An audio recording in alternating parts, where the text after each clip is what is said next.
I've always considered myself a bit of a matchmaker. My name is Emily, and I'm 27.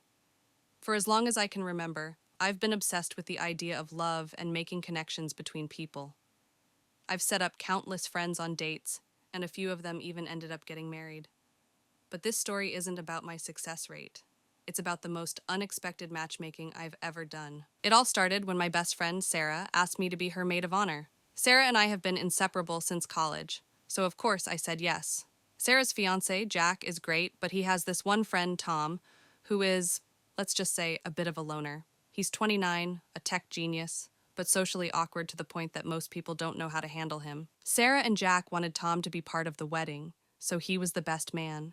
The problem was, Tom didn't really have anyone close to him that he could bring as a plus one. He wasn't interested in dating apps or setups, and he seemed content with his solitary life.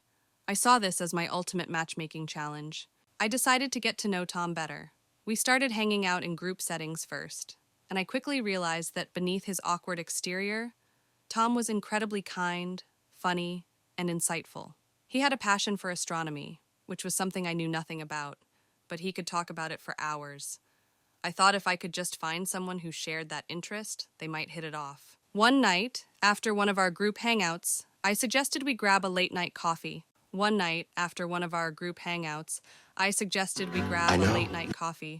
As we chatted, Tom mentioned his favorite place to stargaze an observatory just outside the city.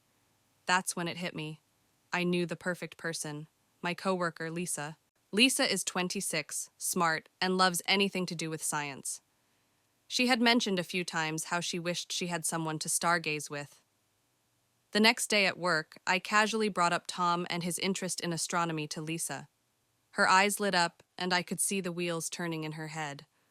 I suggested we all go stargazing sometime, and she immediately agreed. The night of the stargazing trip, I felt like I was about to orchestrate the perfect match. We met at the observatory, and I could tell Tom was nervous. But as soon as he and Lisa started talking about constellations and galaxies, something clicked. They were lost in their own world, and I knew I had done it. They spent hours talking, and I could see a genuine connection forming. After that night, Tom and Lisa started seeing each other more often. They would go on stargazing trips, visit science museums, and spend hours discussing their favorite scientific theories. It was like watching two puzzle pieces come together perfectly. Fast forward a few months, and it was Sarah and Jack's wedding day. Tom and Lisa arrived together, both looking happier than I had ever seen them.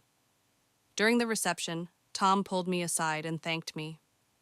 He said he never thought he could find someone who understood and appreciated his passions the way Lisa did. As the night went on, the music played, and everyone danced.